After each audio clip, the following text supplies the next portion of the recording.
Shalom, bonsoir. Nous espérons que vous allez bien aujourd'hui. Alors, je suis en train de partager la vidéo chez moi, le live plutôt. J'ai toujours tendance à dire la vidéo. Alors, vous pouvez également partager déjà si vous êtes là. Notre invité est déjà prête. On va juste partager et commencer.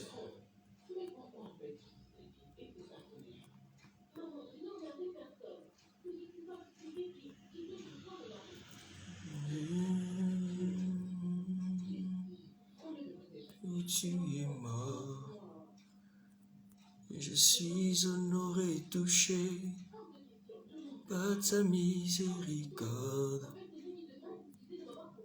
À nouveau, merci. À nouveau, je répands ma vie. Partagez aussi, là vous êtes. Je suis en train de le faire chez moi. À nouveau, je regarde la croix où tu es mort. Je suis honoré et touché par ta miséricorde. À nouveau, merci. À nouveau, je répands ma vie. Partagez chez vous, partagez.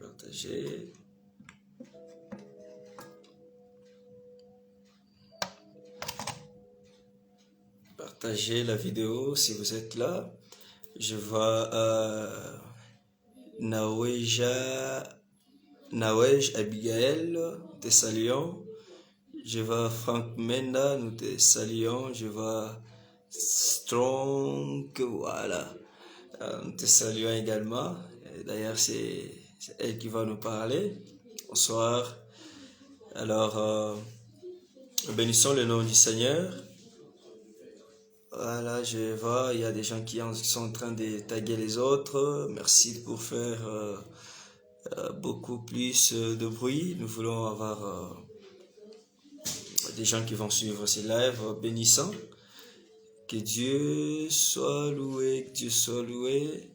Alors, encore 2-3 minutes, on va inviter notre sœur qui va nous parler aujourd'hui de comment est-ce qu'elle est parvenue à être chrétienne. Comment est-ce que ça s'est passé, comment, dans quel genre de circonstances et ce qu'elle a comme témoignage de son parcours.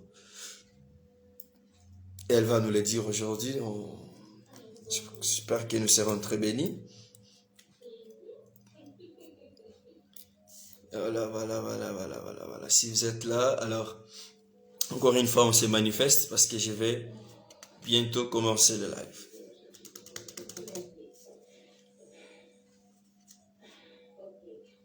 Tu as les paroles de la vie. À qui irions-nous? Oh, Jésus, tu as les paroles de la vie,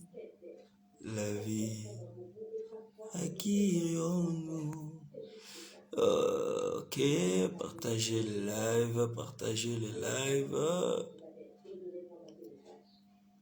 Voilà, on peut partager.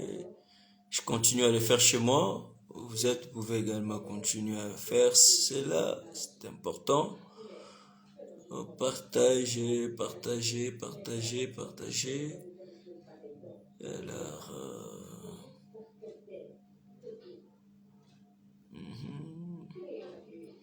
voilà, on continue à le faire, continue à partager.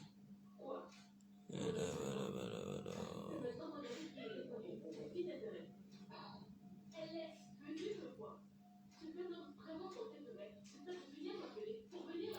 Ok, on va bientôt commencer. Les autres nous trouveront déjà. Pour ceux qui sont là pour la première fois, c'est Junior, Joël Mutombo Kalomu. Tout ça, ce sont. Il y a mes deux prénoms, il y a mon nom ainsi que mon post-nom là. Et je suis en train de présenter ces lives parce que c'est très important, frères et sœurs, vous devez le savoir.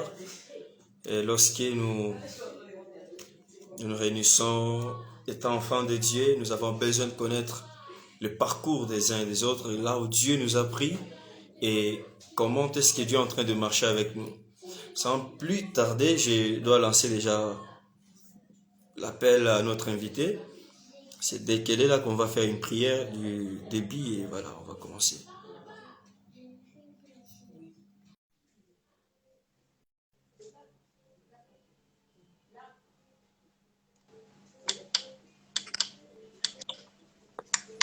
Allô, Allô, bonsoir, bonsoir, bonsoir. ça va toi? Bien, par la grâce de Dieu et tout le monde. Eh non, nous portons également bien par la grâce de Dieu. La journée, Amen, ça a été. amen. Oui, ça a été. J'espère aussi que tout le monde qui nous suit va bien. Tu vas suivre bien. Ils ont passé une bonne journée aussi. C'est pas qu'à nous. C'est pas qu'à nous de se, c'est pas que à nous de demander si on va bien ou pas. On doit aussi savoir si ceux qui nous suivent en ligne, s'ils vont bien. Bon. Même si dans les commentaires, ils peuvent le dire et tout. C'est important aussi, quoi. C'est la santé. Ouais, c'est très bien. Alors, nous sommes très contents, très ravis de vous avoir parmi nous ce soir. Amen. Bénissons le Seigneur parce que, vous savez, ça a toujours été agréable quand les frères demeurent ensemble, restent ensemble, partager la parole de Dieu, partager sur les Écritures, ça a toujours été une bénédiction. Amen. Alors, aujourd'hui, nous sommes très honorés déjà de t'avoir parmi nous. Tu peux nous De dire même. déjà comment tu sens déjà, tu es prête de nous dire tout ça, n'est-ce pas? On peut pas dire que on se sent serein parce que euh, se lever devant les gens, être en face du peuple de Dieu, c'est pas c'est pas quelque chose d'anodin en fait, c'est pas quelque chose de banal. Donc on est là pour transmettre quelque chose, on est là pour faire passer un message. Donc on doit savoir, on doit être conscient que le message qu'on doit faire passer va toucher le cœur et transformer les vies. Donc c'est pas quelque chose de c'est un peu de normal dans la vie de tous les jours, comme on a l'habitude de manger, de sortir, quoi que ce soit. Donc, on doit être prêt, préparé pour ça, préparer nos cœurs, préparer nos pensées, tout ce qu'il y a en nous, pour pouvoir délivrer un message au peuple de Dieu. Waouh, c'est Amen. magnifique ça. Alors, Amen. tu peux faire une prière, c'est toi qui vas prier et puis on va commencer. Amen. Vers les yeux éternels, Dieu, nous te disons merci, nous te rendons grâce pour ce moment. Seigneur, tu es celui qui a permis à ce que ce moment puisse avoir lieu. Je te prie, oh Dieu, de prendre le total contrôle de ce moment. Laisse que tout ce que nous dirons en ces lieux ne vienne pas de nous, mais que cela vienne de toi. Tout ce que nous dirons à ce lieu ne soit pas des mots, des phrases juste pour amuser la galerie ou pour faire passer ou divertir les gens. Que ce soit des choses qui vont transformer les vies, que ce soit des choses qui vont changer les identités de personnes, que nous puissions transmettre un message éternel, Dieu venant de toi. Que nous soyons un Seigneur, un pont par lequel tu vas passer ce soir. Seigneur, nous voulons que tu nous parles ce soir à travers ce live, que ce ne soit pas un moment de divertissement, que ce soit un moment d'écoute où nous serons disposés à t'écouter, Seigneur. Nous te rendons grâce encore pour la vie, pour la santé, pour la force, pour l'être, le mouvement. Dans le nom puissant de Jésus-Christ de Nazareth, viens ainsi prier. Amen. Amen. Allez, Amen. dis-nous, déjà sur la Amen. fiche, on a les bénis Kitenge. J'espère que c'est ça ton nom alors. Oui, c'est ça mon nom. Sauf que j'ai deux noms de famille. C'est pas juste Béni Kitenge, mais c'est Béni Kitenge Manitou. Donc, c'est le nom de mon père, le nom de ma grand-mère. Comme nous savons tous étant que Congolais, nous avons. C'est pour ceux qui sont Congolais, hein. Parce que peut-être dans le live, il n'y a pas que les Congolais. Pour ceux qui sont Congolais, je vais dire trois noms au total.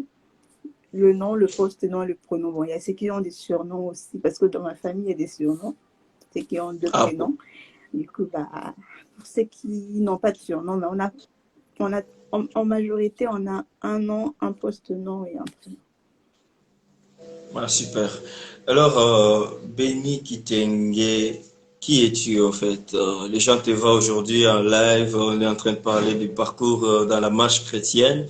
Et du coup, bon, on a commencé c'était les samedis. On Oui. a, c'était samedi. On a sélectionné 9 personnes qui vont partager avec nous sur la Mhm. marche chrétienne.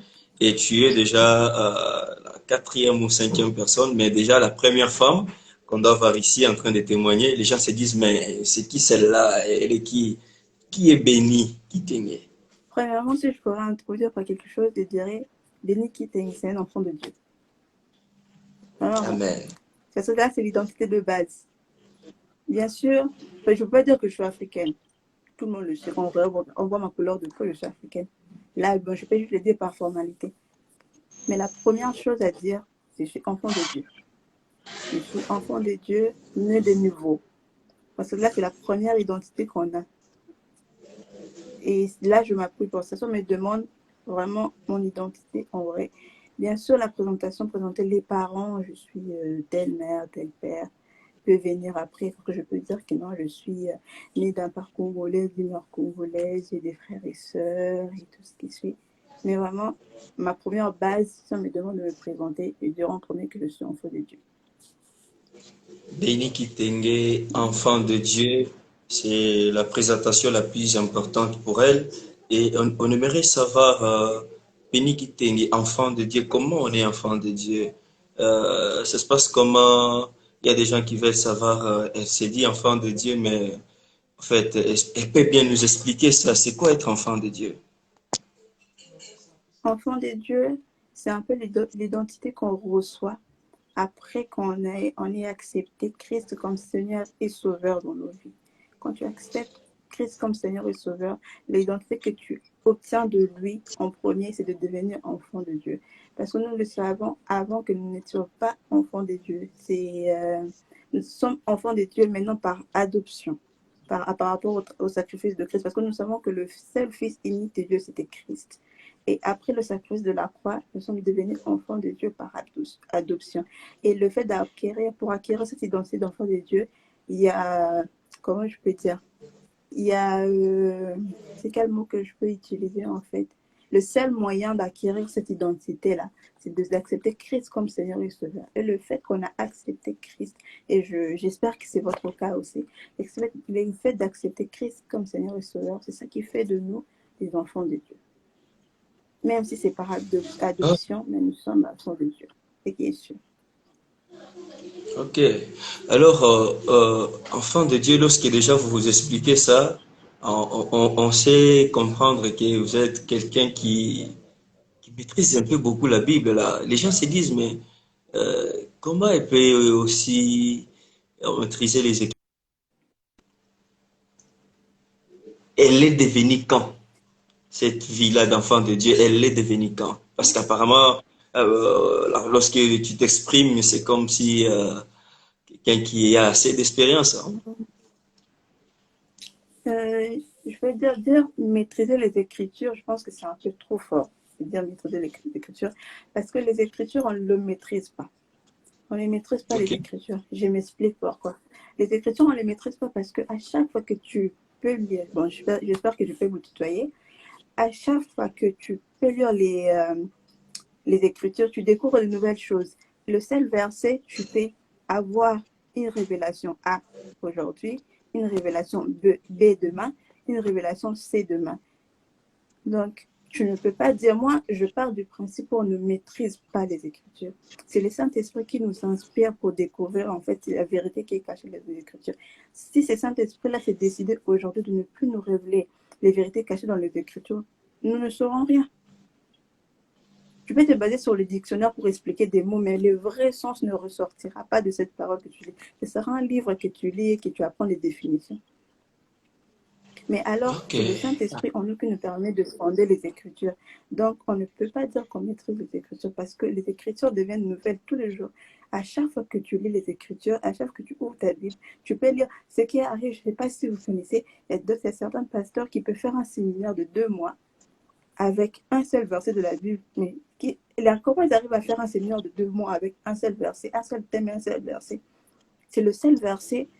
Le Saint-Esprit permet en fait d'enrichir ce verset-là, permet que de ce verset-là découle de nouvelles choses. Donc on ne peut pas Ok. maîtriser les Écritures. La seule personne qui peut maîtriser les Écritures, c'est la parole lui-même. Et nous savons que la parole, c'est Dieu. C'est la seule personne qui le maîtrise. Parce que c'est lui-même. Nous étant comme, on ne peut pas la maîtriser. On ne peut pas. Ah, super. Déjà, J'espère que ça répond à votre question. depuis le début, il y a déjà des choses que vous avez soulevées qui m'ont personnellement touché. Vous avez parlé de l'adoption, comment est-ce que nous sommes devenus enfants de Dieu. Et la deuxième des choses, vous avez parlé des Écritures. Vous dites que personne ne peut maîtriser les Écritures, sinon c'est le Saint-Esprit qui nous inspire sa pensée au travers de ce que nous lisons. C'est très important. Alors, on Oui. aimerait savoir, la sœur ici qui n'ont pas tellement bien des choses de Dieu, c'est quoi son histoire? Est-ce qu'elle est née chrétienne ou elle est devenue? Et si elle est devenue, qu'est-ce qu'elle était avant? Bon, chrétienne, pour moi, je pars du principe où chrétien, le mot chrétien, en fait, c'est juste quelque chose, une identité qu'on reçoit par rapport à la religion dans laquelle on est. Ok. Comme c'est la même chose que des bouddhistes, musulmans et tout ça. C'est par rapport à la religion dans laquelle tu es que tu reçois. Parce que quand Christ était sur terre, il n'y avait pas le mot chrétien. Le mot chrétien est arrivé quand Christ est parti. Après la mort de Christ, c'est là que ceux qui suivaient Christ ont été appelés les chrétiens. Moi, je pars du principe que quand il y a des gens qui s'identifient comme chrétiens, pour moi, le chrétien, c'est juste une religion, je peux dire. Quand tu t'identifies comme enfant de Dieu, pour moi, c'est un peu un niveau un peu plus haut que le fait de s'identifier juste aux chrétiens. Si je peux parler de mon parcours, comme le disent tous, la plupart des personnes le disent, on est né des parents, je peux dire chrétiens comme on a l'habitude de le dire, des parents chrétiens qui nous ont ramenés à l'église étant petits, parce que mon père est chrétien, ma mère est évangéliste et chante à l'église. Depuis qu'on était tout petit, elle nous ramenait à l'église, des fois même à la maison. On faisait des activités, par exemple, des fois ça arrivait comme on connaît au Congo, où il n'y avait pas d'électricité. Ma mère nous faisait des quiz sur la Bible, elle nous posait des questions sur la Bible. Des fois, on avait, comme étant qu'enfant, on avait des fois des petits cadeaux qu'on recevait étant qu'enfant. Ça avait commencé comme ça, au fur et à mesure, elle nous ramenait à l'église. Elle nous, par exemple, dans la chorale de jeunes, elle nous mettait un peu à la chorale et tout ce qui suit. Mais ce qui est sûr, c'est que tout le temps, on allait à l'église. Et c'était d'ailleurs une obligation. Tu n'avais pas le droit de dire non. Donc, avec nos parents, c'était comme ça. Et au fur et à mesure, je vais dire que cette identité de chrétien, pour moi, c'était par rapport au fait que, à l'époque que je suis petite, l'église, c'est ma maison. J'ai l'habitude d'y aller quand je veux suivre la parole de Dieu, écouter la parole de Dieu. Et je me souviens que quand j'étais petite, vers le 11, je peux dire 11-12 ans, j'ai commencé à participer plus souvent dans les réunions de la jeunesse à l'église. J'ai participé. Et je peux dire que j'ai commencé à comprendre les choses. Mais je comprenais un peu les choses dans le sens où, oui, vous voyez comme un enfant, où les ciels, l'enfer et tout ce qui suit, ou si, par exemple, tu n'écoutes pas la musique du monde, tu ne fais pas ci, tu ne fais pas ça, tu iras au ciel et les autres iraient en Oui, oui. enfer. Du coup, c'était un peu cette conception l'étant qu'enfant. Et j'essayais de parler, j'ai parlé de ça à mes amis à l'école. Des fois, je leur disais, oui, n'écoutez pas la musique du monde, sinon vous allez aller en enfer, quelque chose comme ça. Mais en moi-même, je pense que je ne comprenais pas exactement en fait ce que je disais. Je ne comprenais pas exactement le message. Je disais des choses. Pour moi, je faisais passer un message, mais au jour d'aujourd'hui, je comprends que ce n'était pas la meilleure façon de le faire passer. Parce que là, c'est faire passer un message par la peur. Mhm. Alors que quelqu'un qui accepte Christ par la peur, c'est pas un fondement en fait. La peur ne peut pas être un fondement de la vie chrétienne. Parce qu'au fur et à mesure, la peur elle se dissipe. La peur, elle part. En fait, le vrai fondement pour que la personne puisse conserver la vie chrétienne en lui, la vie de Christ, c'est l'amour. Et donc, si on peut dire que ceux qui prêchent disant que accepter Christ, sinon vous irez en enfer, ils prêchent mal. Dans le sens où, moi je peux dire que non, c'est prêcher mal en fait. prêcher mal. Tu ne peux pas prendre Oui. comme je peux dire, comme un enfant. À chaque fois où tu dis à l'enfant, ne touche pas le feu, tu vas te brûler, ne touche pas le feu, tu vas te brûler. Le jour où il touchera le feu, je dis par exemple, ne bois pas l'alcool parce que tu vas en enfer, ne fais pas si c'est pas que tu vas en enfer. Le jour où la personne prend l'alcool et se voit qu'il est encore là, debout devant toi, il se dira, bah ça fait rien. Ok. Ouais. Comme un enfant, la fois touche les feux, il se brûle, parce que lui croit, cet enfant-là croit qu'il sera juste un doigt. Je dis, bah c'est juste un doigt. C'est juste un doigt. Alors que si tu expliques quelque chose par amour à quelqu'un, par exemple, quand tu lui parles de Christ, tu le pousses à aimer cette personne qui est Christ. Tu lui donnes des raisons, tu parles des principes de la vie chrétienne. En fait, tu crées dans son cœur l'amour de Christ. Cette personne-là, peu importe ce qui lui arrivera, il se basera sur l'amour et non la peur. Parce que la peur, de toutes les façons, la peur peut se dissiper. Mais l'amour, le fondement qui est l'amour, c'est dur que se dissipe. Après, on est Christ, Dieu lui-même. Dieu lui-même pour envoyer son Fils. Il s'est basé par l'amour. C'est pas par pitié parce qu'il a eu pitié de l'homme. Le premièrement, c'est l'amour parce qu'il a aimé l'homme. Soit lui le dit, Dieu a tant aimé le monde. C'est par Ok. amour qu'il a envoyé son Fils. Parce que c'est l'amour qui est la base de tout. L'amour qui engendre la pitié, l'amour qui engendre l'empathie, c'est l'amour qui engendre tout. Du coup, quand tu crées ta vie chrétienne, tu le bases. Le fondement, la fondation de ta vie chrétienne est basée sur l'amour. C'est sûr que ça durera. Ça va durer à long terme. Mais si c'est basé par la peur, ça se dissipe. C'est ça que je faisais parfois à mes collègues. Je leur parlais, oui, ne luttez pas la musique du monde, ne faites pas ceci ou cela. Sinon, vous irez en enfer. Ce qu'ils faisaient, peut-être dans un premier temps, ils essayaient un peu par cette peur-là, on ira en enfer, on ira en enfer. Mais tout ce qu'on disait, mais au fur et à mesure, cette peur-là partait. Cette peur se dissipait, ils replongeaient. Et moi y compris, je replongeais dedans. Parce que pour moi, c'était ça, quoi. Comme j'ai dit tout à l'heure, où tu vois, tu dis, ben, oui, la musique du monde, tu vas en enfer. Et que toi-même, tu danses, tu dis, je suis encore là, tu continues. Faire quelque chose comme ça. Mais quand c'est basé sur l'amour, c'est différent. Et je continue mon histoire. Et au fur et à mesure, je grandissais. Et c'est plus vers 14 ans. Je peux dire que par rapport à la vie chrétienne, les choses ont commencé vraiment, vraiment vers 14 ans. Où j'étais à l'école, comme on a l'habitude d'être à l'école, des fois qu'on connaît dans les écoles au Congo, où il y a des fois des collègues dans la classe qui prêchent un peu la parole de Dieu pendant le matin quand vous arrivez à l'école.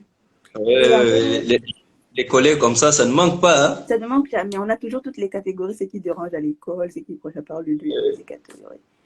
Du coup, il y avait un collègue à l'école, qui était un nouveau d'ailleurs, il venait d'entrer à l'école. Il était venu avec les choses des dieux, il prêchait, il parlait de la parole des dieux et tout ça. Au début, comme je peux dire, bon, on l'écoutait seulement pour l'écouter, on l'écoutait. Et un jour, il m'invite en fait, il me dit, oui, je vais t'inviter dans mon église et tout ça. Après l'école, j'ai hésité, mais Dieu, je t'ai invité. Je rappelle que Là, je suis née c'est cet 14 ami-là. ans. Je rappelle que je suis née dans une famille chrétienne, j'ai grandi dans une famille chrétienne. Cet ami m'a envie de leur église, je pars dans leur église, mais je peux dire que ces jours-là, ça a changé ma vie jusqu'à aujourd'hui. Ça m'a ouvert les yeux sur certaines choses, dans le sens Wow. où la rencontre que j'ai faite dans cette église-là, ça a permis à ce que ma vie bascule d'une autre façon. Ces jours-là, euh, je suis passée de quelqu'un qui connaît Jésus, la personne de Jésus, et quelqu'un qui reçoit Jésus. Est-ce qu'il y C'est a quoi une déjà, différence? c'est quoi Il y a une déjà la différence? différence. Certaines personnes, c'est pourquoi des fois, quand il y a des campagnes dans les églises, des fois, il peut y avoir 300 personnes qui passent, qui se disent, oui, on appelle ceux qui vont recevoir, ceux qui acceptent de changer de vie, de recevoir Christ. Il y a 300 personnes qui passent, mais au final, à long terme, il n'y en a que 20 qui restent. Les autres sont partis. Qu'est-ce qui fait la différence? Ce n'était pas le fait qu'ils sont passés devant et qu'ils ont ouvert leur bouche en disant que oui, on accepte Jésus. C'est ça qui a fait la différence. La différence, c'est là sur 2 points. Et ceux qui ont ouvert tout simplement leur bouche pour dire qu'on reconnaît qu'il y a un Dieu qui existe, qui habite au ciel. Et il y a ceux qui ont ouvert leur bouche pour dire qu'on reconnaît premièrement qu'il y a un Dieu qui existe, qui habite au ciel. Et deuxièmement, on veut vivre avec lui, marcher avec lui toute notre vie. C'est ça qui fait la différence. C'est ceux qui choisissent la deuxième option, en fait, c'est eux qui restent longtemps, qui gardent cette constante-là dans la vie chrétienne. Ceux qui sont en premier, en fait, c'est pourquoi la vie un peu est diverse. C'est comme, leur vie chrétienne est comme les montagnes russes. Un coup, ça part, un coup, ça revient. Et moi, je peux dire que dans le premier sens, c'était un peu dans ce cas-là. J'avais la conscience, Dieu existe. Il a un fils qui s'appelle Christ. J'avais la conscience, là, je le savais très bien. On lisait la Bible à la maison. Mais ce jour-là, j'ai eu conscience, en fait, de cette personne-là qu'il est. Et ce jour-là, j'ai accepté de marcher avec, de donner ma vie. Et c'est à partir de là qu'il a accepté de me diriger par rapport à ma vie. Il a accepté de me montrer le vrai sens de la personne que je suis. Parce que quand j'essaie de marcher avec lui, c'est comme si, je peux dire, comme si tu pars demander, quand tu pars demander, par exemple, quoi, tu vas dans une entreprise, par exemple, pour laisser ton CV. Qu'est-ce qui se passe? Quand tu choisis une entreprise pour déposer ton CV, c'est parce que tu veux travailler là-bas au cas où on t'appelait. Tu acceptes déjà l'entreprise.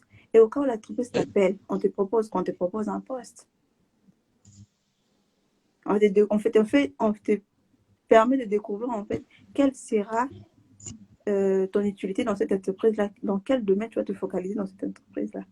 C'était par rapport à cette, tu vois, par rapport à Christ, c'est que par rapport à la vie chrétienne, quand tu acceptes de recevoir Christ, c'est comme cette personne-là qui part déposer son CV, et que Christ accepte de vivre en toi, d'habiter en toi, il te démontre en fait le vrai sens de ta vie, ta vraie identité, ta vraie utilité, ce que tu es censé faire dans le monde. Pourquoi tu es là en fait? Parce qu'on n'est pas là par hasard. Il te démontre en fait ta vraie personne. C'était par rapport à ça. Ce jour-là, j'ai découvert qui j'étais, qui était la personne de Christ, et j'ai décidé de marcher avec. Et comme on le dit souvent, la vie chrétienne, c'est pas quelque chose de facile. C'est pas quelque chose où tu acceptes tout est beau et rose.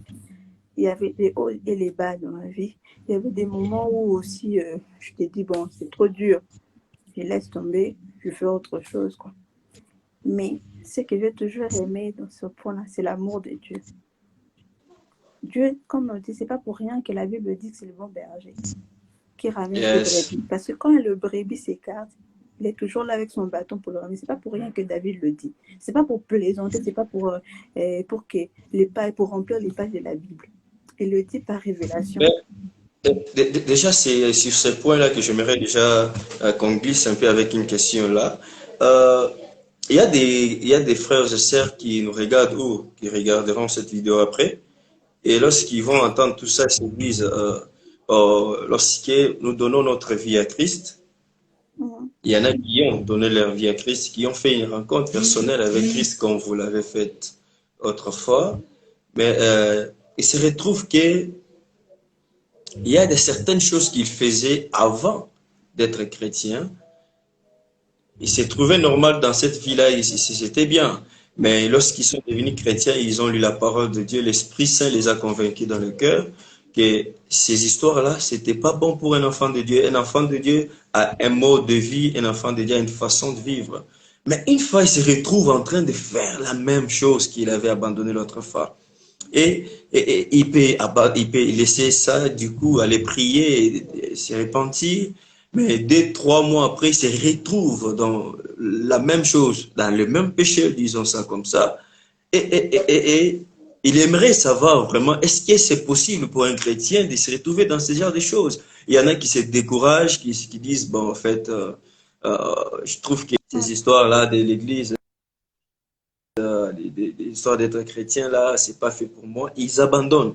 Qu'est-ce que vous avez à dire par rapport à ça? Par rapport à ça, en fait, je pense que deux fois, même étant chrétienne, des fois ça peut arriver, c'est que on peut avoir tout ce qui est tribulation de la chair ou tout ce qui suit. C'est possible de l'avoir. Moi, je pense que la vraie chose qui peut te permettre de passer au-dessus de tout cela, c'est une vraie relation avec Dieu, c'est une vraie intimité avec le Saint-Esprit.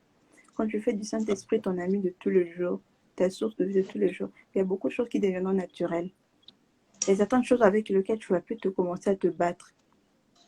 Mais pour cette personne-là, je ne veux pas donner des astuces comme quoi, oui, si tu, par exemple, par rapport à ça, bien sûr, il y a des astuces dans la Bible comme quoi, fouiller l'impudicité, tout ce qui suit et tout ça. Mais moi, je me dis, du moment où la personne n'a pas cette intimité-là avec le Saint-Esprit, ce fondement-là, où il fait du Saint-Esprit son ami de tous les jours, son conseil de tous les jours, ça serait un peu compliqué. Parce que cette personne-là serait toujours en train de se battre. Il y aurait comme s'il y aura une bataille entre son âme, son corps et son esprit. Les trois commenceront à se battre et ça peut être destructeur. Du moment où tu demandes au Saint-Esprit d'être le maître de tout sur ta vie, c'est comme si c'est ton esprit qui domine au-dessus de tout. Ton esprit domine au-dessus de ton corps, ton esprit domine au-dessus de ton âme. C'est qui te permet de vaincre plusieurs choses. Ça te permet de passer au-dessus de plusieurs choses. Et par exemple, le fait de lâcher certains péchés devient naturel. Tu ne te bats plus contre ça. L'impudicité, tu ne te bats plus contre ça. L'adultère, tu ne te bats plus contre ça. Tout devient naturel, tout devient fluide dans ta vie. Parce que le Saint-Esprit crée en toi ce détachement-là. Le Saint-Esprit te permet de te détacher des fruits, comme on peut dire, de ce qui est de la chair, te permet de te détacher. Et le Saint-Esprit permet de sonder. Le fait de sonder, c'est lui-même en fait qui fait la différence. C'est comme si naturellement il essaie de séparer la chair, l'âme et l'esprit.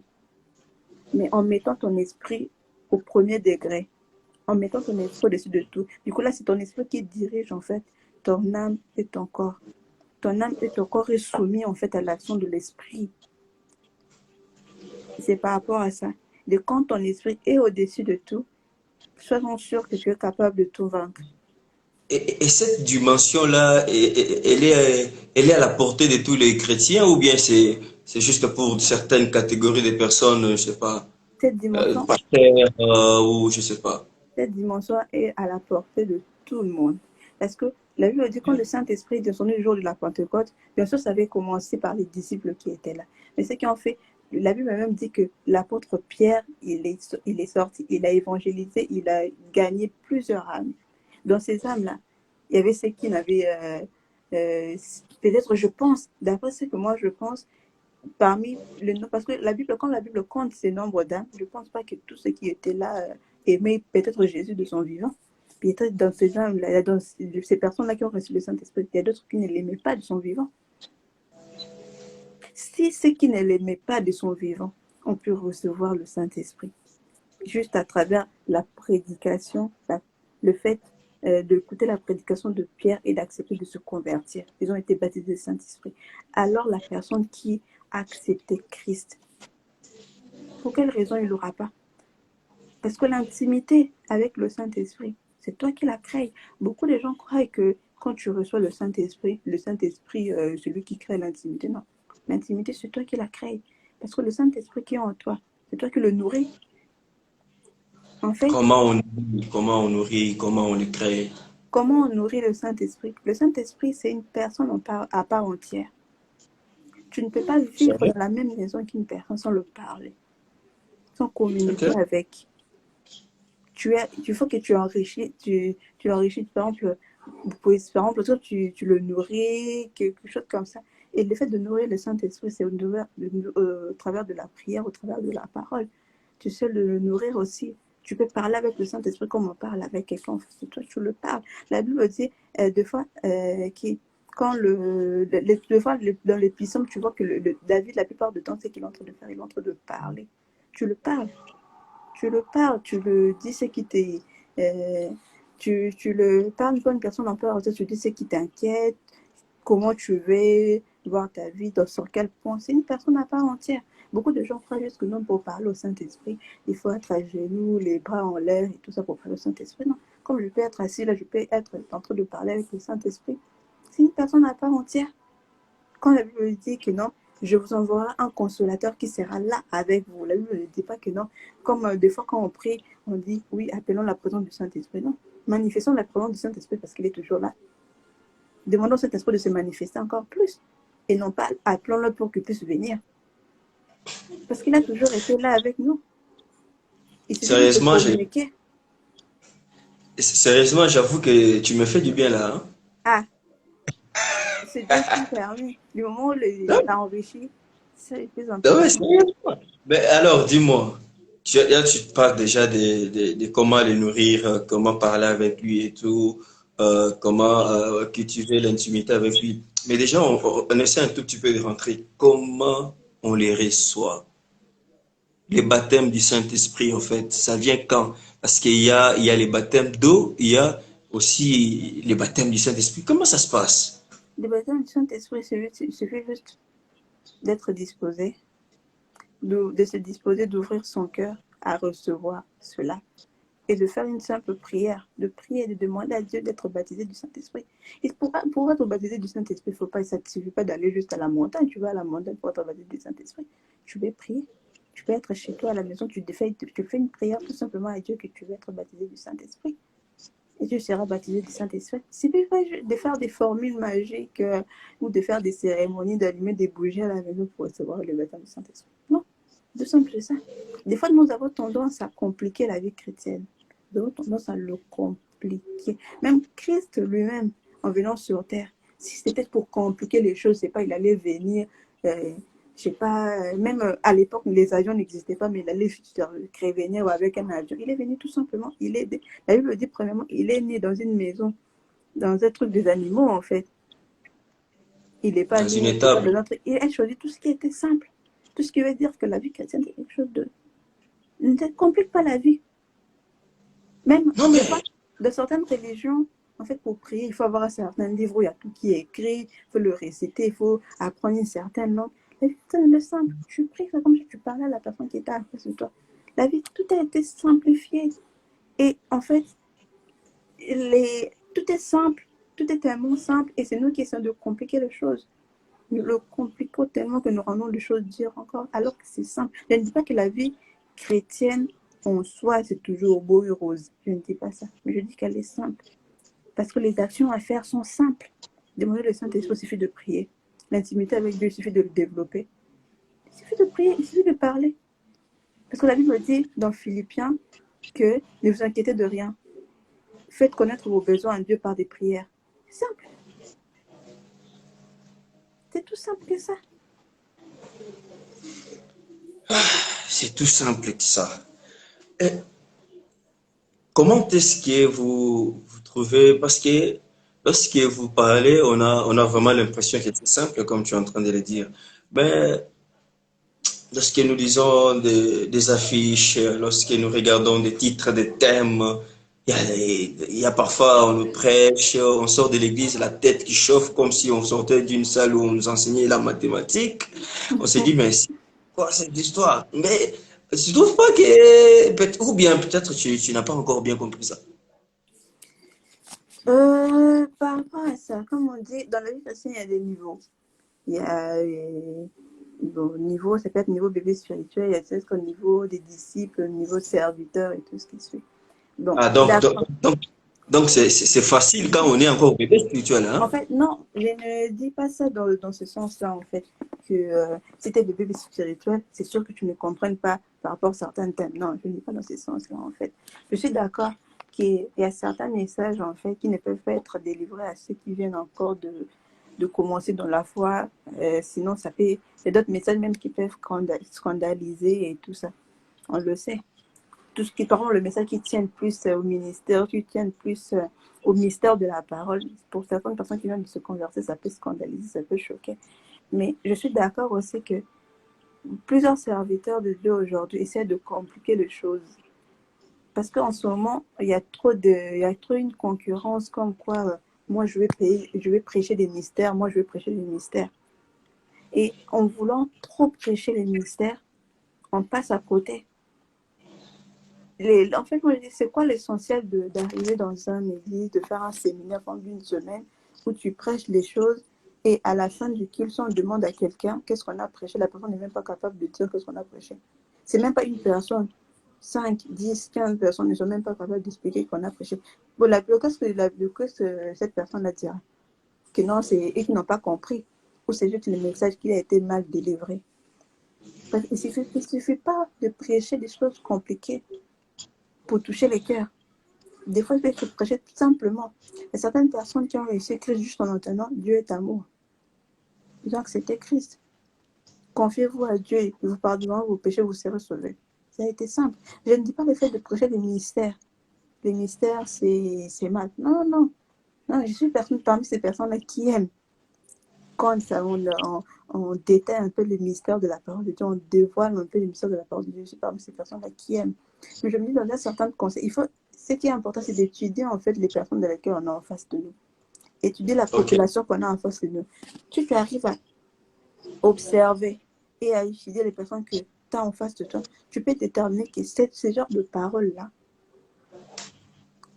peut toucher, peut être à leur niveau. Et ce genre de paroles-là peut être trop dur et peuvent choquer, peuvent scandaliser. Comme ça, tu essaies d'adapter en fait ton discours par rapport aux personnes qui sont en face de toi.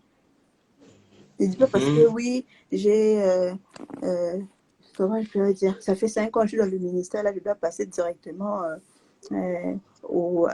à parler des mystères et tout ça, dévoiler des mystères et tout. Non, ça ne veut rien dire.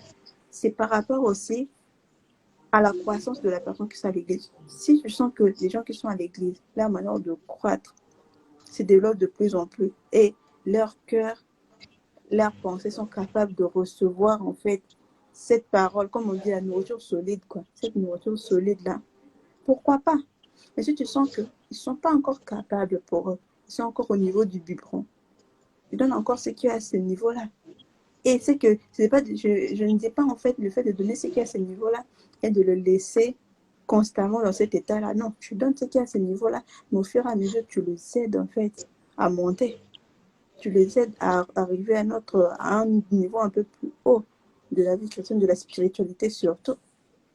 Les buts, ce n'est pas de le laisser dans ce niveau-là stagner, c'est de monter avec eux, de les aider à monter aussi. C'est comme si un enfant était en première primaire directement, tu essaies de le faire monter en sixième. On va avec au fur et à mesure, première, deuxième, troisième, et tout ce qui suit. Ok. C'est au fur et à mesure. Déjà, oui, c'est très bien. Alors, vous savez, il y a des gens qui ne croient pas à l'existence de Dieu. C'est ça? Oui, je sais. Ok. Maintenant, toi étant chrétienne, étant enfant de Dieu, quelqu'un qui est né de nouveau, baptisé du Saint-Esprit, qui comprend les choses de Dieu, qu'est-ce que tu peux nous dire depuis ces 14 ans où tu as fait une rencontre personnelle avec Christ jusqu'à ces jours?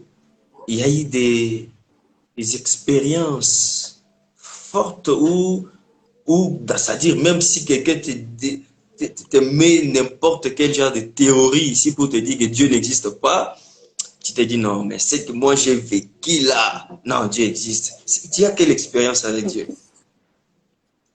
Moi, je dis, si aujourd'hui, en fait, je me dis, si aujourd'hui je me disais que Dieu n'existe pas, même Dieu lui-même ne serait pas content, il me dirait que je suis ingrate. Même, Ah donc oui, même je Dieu dis, serait étonné. Dieu me dirait, même Dieu serait étonné, il me dirait que tu es ingrate. Et toi, avec Ok. tout ce que je fais pour toi dans ta vie, là, tu es ingrate. Parce que je suis parmi les personnes qui peuvent témoigner l'existence de Dieu à un niveau, je ne sais pas expliquer. À un niveau où je ne peux pas expliquer. Pour moi, en fait, ça peut être choquant que quelqu'un dise que Dieu n'existe pas. Comment Dieu n'existe pas? Ah bon, d'accord. Ah bon, d'accord. Et par contre, moi, je me dis, en fait, déjà quand je regarde, des fois, ça m'étonne quand je regarde, par exemple, euh, tous les services, par exemple, ça peut être des guérisons miracles qui existent. Tu regardes et la personne te dit qu'il n'existe pas. Elle dit, ah d'accord, c'est fait par la nature, par la physique, tout ce qui se passe. Je dis, ah d'accord, tu vois. Et c'est un peu des choses comme ça où tu te poses des questions toi-même. C'est comme si la nature elle-même, on vous enseigne pas. Tu vois tout ce qui a été créé et tout. Mais c'est comme on nous dit, tout ce qui est par rapport à la physique, la pierre, je sais pas, la météorite, elle est tombée sur Terre, ça a été créé ça, ça a été créé ça. Il y a dans certains points, en fait, quand tu arrives à mélanger les choses, c'est tellement incohérent que je te dis, bah, si Dieu est capable de faire ça, c'est incohérent. Même par rapport à nos vies à nous peuvent témoigner déjà de l'existence de Dieu. Bah, Nos vies, le fait tu que vous sais êtes que, en vie là, non, mais tu sais que la plupart des choses que nous faisons souvent allusion, par exemple, la résurrection des morts, par exemple, la guérison des maladies, hum, euh, ces genres de choses. Vous savez que on peut les faire aussi au Bénin. Ici, au Bénin, il y a des gens qui font ça, hein. pour- en fait, moi je dis, bien sûr, on peut faire tout ça, mais moi je me dis la seule chose en fait de faire, est-ce que on est capable de créer un être humain? Est-ce qu'on est capable de créer un être humain? On n'est pas capable. Créer un être humain souffle, bien sûr, ils sont capables de créer des robots et tout ce qui suit. Mais vraiment, comme Dieu l'a fait de modeler, de souffler dans les narines pour que cela prenne un souffle de vie. Le problème, c'est ce souffle-là qu'il est capable de souffler dans les narines, que cela prenne une forme, que cela se lève, commence à parler. C'est ça, en fait, qui est là où l'humain se limite, en fait. Bien sûr, on peut dire, oui, en 2050, les hommes, qu'est-ce qu'ils vont faire? Ils vont commencer juste à conserver, en fait, les sémences pour pouvoir comment je peux dire, faire du clonage et tout ce qui suit. Ils vont juste commencer à jouer, à modifier sur ce qui existe déjà, ce qui a été fait. Mais je ne pense pas, et moi je le trouve impossible, qu'ils vont nous dire un jour à la télé qu'ils prennent, comme la Bible dit, prendre de l'argile, faire une forme avec l'argile, souffler dans les narines, et cela prend un souffle de vie. Ah, ça c'est comment impossible. Là, c'est impossible. C'est là, en fait, qui vient la différence. C'est là, en fait, montre la grandeur de Dieu. Parce qu'il y a des limites. Bien sûr, on me dit le diable est un imitateur, il peut imiter. Mais sur ce point-là, en fait, qu'on voit les limites. Ou vas-y, maintenant, imite. Souffle les narines, donne ce souffle de vie là. Parce que même, je veux dire, à la fin, en fait, par le souffle de ses narines, le diable sera éjecté dans l'AGN. C'est ce souffle-là, la présence qui se cache dans ce souffle-là, c'est ça qui fait la différence par rapport à tout. Et il y en a qui te diront que, bah, en fait, qu'est-ce qui te prouve que c'est Dieu qui a créé l'homme? L'homme, c'est une évolution. Il a commencé comme un singe et voilà, il est devenu ce qu'il est devenu aujourd'hui. Qu'est-ce qui te prouve, toi, que c'est Dieu qui a créé l'homme? Pour moi, c'est que pour moi, ce qui prouve que Dieu a créé l'homme, c'est plus notre capacité spirituelle. Parce que notre capacité spirituelle, elle est au-dessus de la capacité physique. Moi, c'est que nous sommes capables de faire spirituellement, c'est ça qui me prouve l'existence de Dieu. Parce que déjà au commencement, nous savons, l'homme était un esprit à part entière. C'est par rapport au péché au jardin que euh, il est devenu, par exemple, un homme où le corps a pris un peu le dessus par rapport à tout.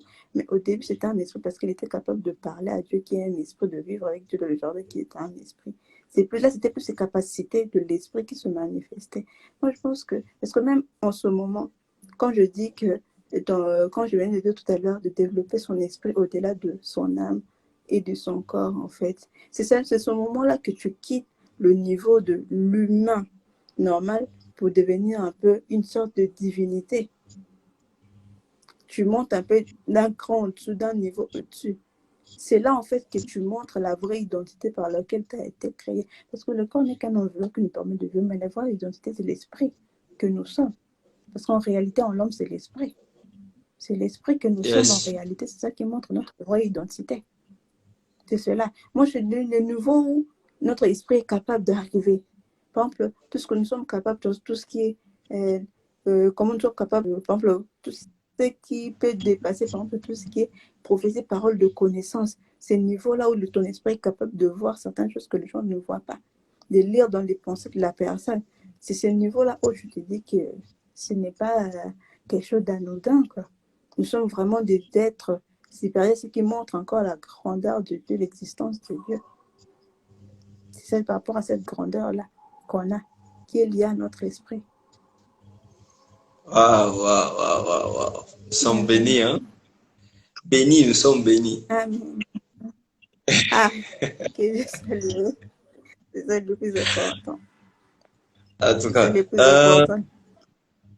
qu'est-ce que vous pouvez, s'il faudrait lancer un message un message à un homme et une femme qui nous regardent en ce moment, qui a encore de l'hésitation, comme on dit, il a encore un cœur endurci.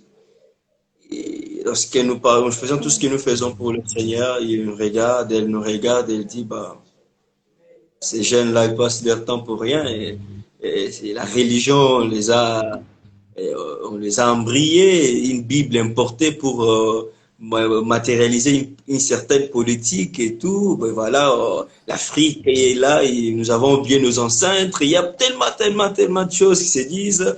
Les hommes de science de l'autre côté. Mais si Dieu peut passer par ta voix, en fait, ramener quelqu'un ce soir, quelques mots venant de toi, ça sera lesquels? Moi, je dirais, premièrement, qui essaye. Pas essayer dans le fait que, bon, de se mettre à écouter une prédication ou quoi que ce soit, d'essayer. Si pour lui, il trouve que oui, les prédications, c'est n'importe quoi. Bon, je sais qu'il y a des gens qui ont cette idée-là, les pasteurs mangent l'argent des fidèles et tout ça. Mais pour moi, qu'il essaye dans le point où, bien sûr, qu'il ne paye ou n'est pas, qu'il se détache de tout, qu'il se concentre sur la personne de Christ, qu'il cherche à savoir qui est réellement cette personne-là. Et c'est là qu'il va découvrir des choses. Moi, pour vraiment, je ne peux pas aussi lui dire de moi que c'est là qu'il va découvrir. Moi, je pense que je donne d'abord le conseil d'essayer. Essaie de connaître la personne de Christ. Et après, qu'il vienne nous dire, donner le message. Qu'il vienne nous dire qu'est-ce qu'il a découvert par rapport à cette personne-là. Ça me rappelle un homme qui a dit, si ton Dieu n'a pas pu le faire, essaye le mien. Le mien. Moi, quand je parle du fait d'essayer, c'est pas juste par rapport à attendre un miracle ou quelque chose comme ça. Quand je parle d'essayer, c'est vraiment connaître cette personne-là à part entière. Qui il est, comment il se manifeste, comment il agit, qui est cette personne-là. Bien sûr, il est amour et tout ça. Je vais découvrir en fait, il est amour, mais de quelle manière? Qu'est-ce qu'il est capable de faire par amour? Bien sûr, il est mort pour nos péchés. Qu'est-ce qu'il a encore par amour? Qu'est-ce qu'il est encore capable de faire? Découvrir en fait cette personne-là, mais plus de son côté amour et non pas de son côté miracle ou guérison ou que ce soit. Plus de ce côté amour et miséricorde. D'essayer plus de faire des recherches par rapport à ça. Et de faire des recherches, c'est plus dans la prière. Et quand je parle de la prière, c'est la prière, pas la prière de réciter des phrases. C'est comme les genres de prière où tu te parles à toi, à l'intérieur de toi, pour se connaître plus. Il y a certains témoignages que j'ai déjà regardés où il y a certaines personnes d'autres religions qui ont accepté Christ. Des fois, c'était par des simples choses où ils ont levé les yeux au ciel en disant on a lu dans un certain livre les Messies et tout. Nous voulons connaître qui tu es. Et ce soir-là, cette journée-là, ce matin-là, Christ s'est manifesté à eux. Ou peut-être aujourd'hui son pasteur évangéliste. Et par rapport à ça, juste la volonté en fait. Dieu aime, c'est que le moment où tu ouvres ton cœur, comme il dit, je frappe à la porte de ton cœur, si tu l'ouvres. Du moment où lui, il est là, il attend. Du moment où tu essaies de ouvrir ton cœur, et ce moment-là qu'il est disposé, parce qu'il est tout le temps disposé, il n'est jamais occupé. Ce moment-là, il est disposé pour te parler. Le plus important, c'est la communication, l'intimité, la conversation. Gloire au Seigneur, nous prions que ces quelques paroles puissent vraiment faire un travail dans la vie de la personne qui est en train de nous regarder, parce que cette vidéo sera mise sur YouTube. Il y aura toujours des gens qui viendront passer par là, et nous prions que la grâce de Dieu l'accompagne. Après, depuis 14 ans jusqu'à cet âge, on ignore, on n'a même pas besoin de savoir.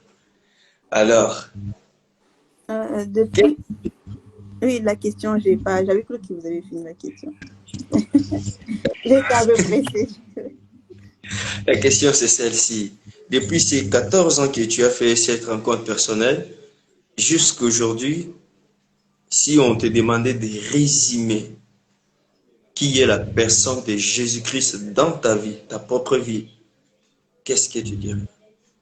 Bon, depuis 14 ans jusqu'à cet âge, je ne peux pas dire, si je dis que j'ai mené une vie chrétienne constante jusque-là, je suis une menteuse.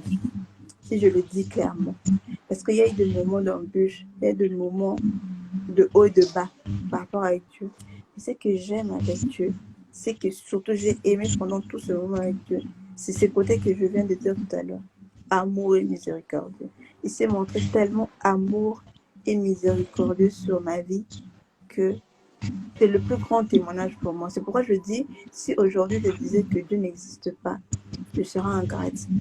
Parce que cet amour intense qu'il a manifesté, et comme la Bible dit, même quand vous étiez encore dans les péchés, Christ est mort pour vous. Pour moi, je le témoigne dans le sens où, bien sûr, c'était plus dans ce cas-là parce qu'il était déjà mort pour nous depuis longtemps, mais même dans ma vie, même quand il y a eu des hauts et des bas dans ma vie, il a toujours été là. Son amour est toujours manifesté, peu importe la manière. Cet amour qu'il avait pour moi depuis les débuts, quand il est mort à la croix, il a toujours gardé cet amour constant jusqu'aujourd'hui, cette miséricorde constante jusqu'aujourd'hui. Si je suis en vie aujourd'hui, c'est grâce à lui. Parce que je suis passée par tellement de choses où je serais même pas, comment je dis, je ne méritais même pas le fait de me lever devant les gens aujourd'hui pour témoigner en fait de la grâce de Dieu. Je ne méritais pas en fait d'être en vie aujourd'hui, mais c'est par son amour et par sa miséricorde que je suis encore là en train de parler de Dieu en ce moment.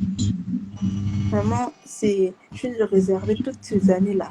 C'est amour et miséricorde. S'il fallait donner un thème à toutes ces années, c'est amour et miséricorde par rapport à la grâce de Dieu. C'est pourquoi je conseille aux autres d'essayer, de découvrir ce côté-là. Amour et miséricorde. Amour et miséricorde. Ça, nous maintenons ça très bien. Amour et miséricorde. Et nous croyons que ceux qui nous suivent vont découvrir également l'amour de Dieu et sa miséricorde. Amen. Amen. Alors, si tu peux, étant enfant de Dieu, étant une chrétienne, si tu peux faire une courte prière, parce que nous sommes à la fin, nous sommes très bénis par tout.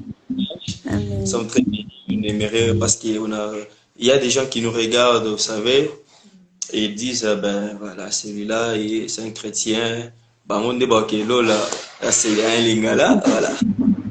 Alors, ils savent pas que nous avons passé par certaines choses.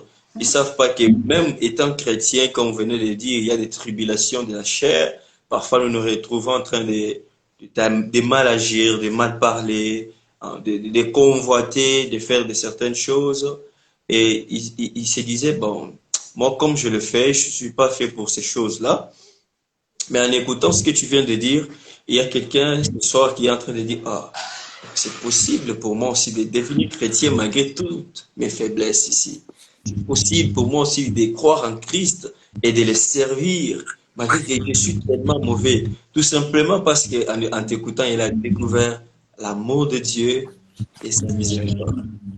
Oui. Et comme je pourrais dire aussi, c'est que le plus important, c'est de ne pas se dire que oui, je suis pécheur ou pécheresse et que je veux continuer à faire cela parce qu'il y a la miséricorde de Dieu et tout ça. Non, le plus important, c'est de reconnaître cette identité. C'est lui qui reconnaît ses péchés, c'est lui qui obtient miséricorde. Le plus important, c'est de reconnaître, seulement de reconnaître, mais d'avoir une volonté de pouvoir changer, d'avoir une volonté de ne plus pouvoir revenir là-dessus. Comme la Bible dit par rapport à la femme adultère, elle dit va et ne pêche plus. La première chose qui commence, c'est par l'amour en fait, c'est la manifester de l'amour et de la miséricorde de notre passer vers cette femme. C'est ce qui a fait que non, il puisse le protéger par rapport à tout ce qui était tout autour de lui qui voulait lui lancer des pierres. Mais pour finir, qu'est-ce que le dit va et ne pêche plus. Ça ne veut pas dire que non, si je suis capable de montrer mon amour et ma miséricorde, qui était capable de t'en abuser. Donc, moi, je manifeste l'amour, la miséricorde. Mais toi, de ton côté, qu'est-ce que tu vas faire? Tu vas mettre les moyens en place pour ne plus revenir sur les mêmes choses. C'est de prendre la volonté de changer de vie, de prendre la volonté d'aller de l'avant et de laisser tout qui était chez toi péché mignon et en arrière de nous. Et c'est là que tu vivras complètement cette partie de l'amour de Dieu et de la miséricorde. Parce que c'est important aussi. Gloire Seigneur, gloire Seigneur. Alors, on va accompagner ceci par une courte prière. Ça va venir certainement de toi. Tu vas prier et tu vas abandonner toutes ces personnes qui n'ont jamais reçu Christ dans leur vie. tu vas leur prier pour eux, prier pour le cœur de ceux-là qui tomberont sur cette vidéo, que Dieu puisse toucher leur vie par ton témoignage et qu'ils deviennent des membres de notre famille. Amen. On va prier au nom de Jésus. Éternel Dieu, te disons merci, nous te rendons grâce. Merci Seigneur d'être passé par nous ce soir pour Seigneur partager ton message, partager Seigneur ce que tu voulais dire à ton peuple ce soir. Nous te prions Seigneur de disposer le cœur de tout un chacun Seigneur qui sont avec nous, qui ont suivi ce live, même ceux qui suivront ce live après Seigneur. Nous te prions de disposer leur cœur pour pouvoir te recevoir encore plus. Permets-leur de te découvrir encore dans une autre dimension Seigneur qui ne t'avait pas découvert avant. Permets de découvrir cette dimension amour et miséricorde que tu es Seigneur, parce que nous savons que cela est ton identité. Seigneur, nous te prions aussi pour ceux qui ont le cœur Seigneur dur, ceux qui sont encore incrédules en ce moment Seigneur, qui n'arrivent pas à croire Seigneur à ton existence. Nous te prions de toucher les cœurs de ces personnes-là, qu'ils permettent de te découvrir, que ces personnes-là Seigneur te découvrent dans tous tes aspects Seigneur Dieu. Ces personnes-là vivent entièrement en toi, en ta parole, que le Saint-Esprit te leur amène de tous les jours, que le Saint-Esprit vive et demeure en eux tous les jours de leur vie éternelle. Te prions que cette parole soit gravée dans le cœur de chacun de tes enfants, que chacun de tes enfants en celui, même si te suivront après à t'aimer éternel de au-dessus de tout, que ceux qui vivaient une vie chrétienne par la peur, Seigneur, arrête de vivre la vie chrétienne par la peur et adopte une vie chrétienne par l'amour, Seigneur, car la peur c'est dissipe, mais l'amour reste longtemps éternel. Nous voulons te suivre non par amour, nous voulons te servir non par amour, nous voulons te suivre non pas par la peur, non pas parce que nous avons peur d'aller en enfer à cause, mais parce que nous voulons vivre avec toi pour l'éternité. Et que chacun de nous en sauver, Seigneur, que ta paix et que ton amour, que sa miséricorde et sa personne. Et le nom puissant de Jésus-Christ, ainsi que Amen. Amen. Amen. Amen. Amen. Merci beaucoup. En tout cas, moi personnellement, je t'aime beaucoup. Et... Ah oui, je vous aime aussi. Merci. Certainement, il y a quelqu'un qui nous a suivis et il est en train de dire, hey, la tantine là, elle est douce, hein? Aïe. Alors... Aïe, c'est l'amour de Dieu qui rend doux. Exactement. Lorsque Christ vient dans notre vie, il change des choses. Lorsque Christ vient dans notre vie, il transforme des choses. Comme le frère Adam se le dit, Azoa douceur à mon livre. Alors, nous sommes très bénis. Alors, que Dieu te bénisse abondamment et te remercie d'avoir été avec nous ce soir. Amen. Allez, à toi. Amen. Dieu vous bénisse. Amen. Amen. Merci. Alors, chers amis, nous vous disons un grand merci de nous avoir suivis et nous vous fixons le rendez-vous demain parce qu'on va terminer ça le dimanche. Il y a des frères et sœurs qui vont continuer à témoigner. Demain, on va aller au Cameroun. On aura... non, c'est pas demain. Demain, en fait, demain, on rentre un peu à Kinshasa. Demain, on rentre à Kinshasa et les jours suivants, ce sera le jeudi. On va aller au Cameroun. Il y a un frère qui va également nous partager son témoignage. Mais demain, nous allons recevoir une chantre, servante de Dieu à Kinshasa, Divine Galola, qui va nous partager également son témoignage. Que Dieu vous bénisse. Allez, bye bye chez vous. Bye bye.